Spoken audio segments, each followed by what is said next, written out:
Lesson 19 on exponents and says, in this lesson we are solving this exponential equation. Please subscribe, like, share, and comment.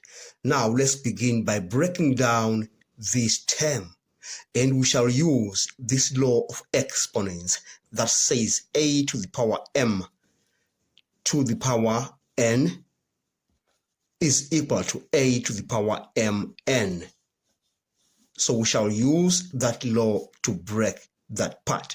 So now we can rewrite 5 to the power of 2x as 5 to the power of x squared.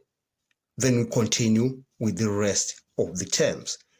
5 to the power of x plus 5 is equal to 0.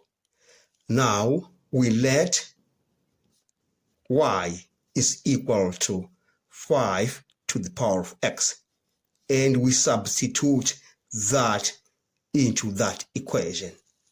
So wherever there's 5 to the power of x, we are going to write y.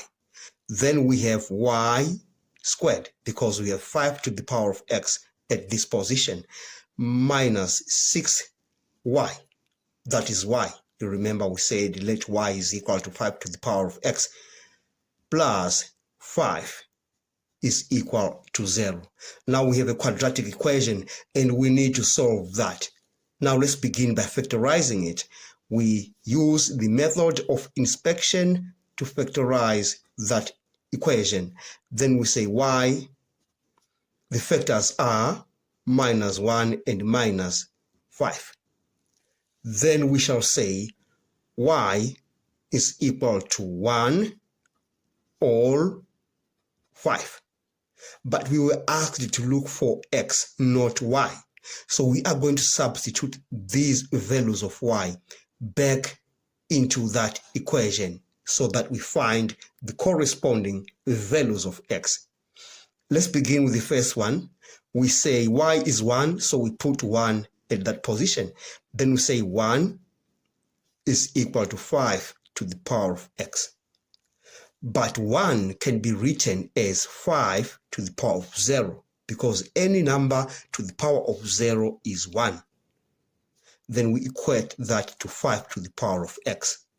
Now, the bases are the same, so are the exponents. And then we say x is equal to 0. All right? So that was the case when we had y is equal to 1. Now, let's look at the case when we have y is equal to 5. No, we go back to the same expression. We say 5 is equal to 5 to the power of x because y is 5. Then this 5 can be written as 5 to the power of 1. That is equal to 5 to the power of x. The bases are the same, so are the exponents. Then we say x is equal to 1. Therefore, we shall say x is equal to 0, all x is equal to 1. And that brings us to the end of this lesson. Thanks for watching. Please subscribe, like, share, and comment. Enjoy your day.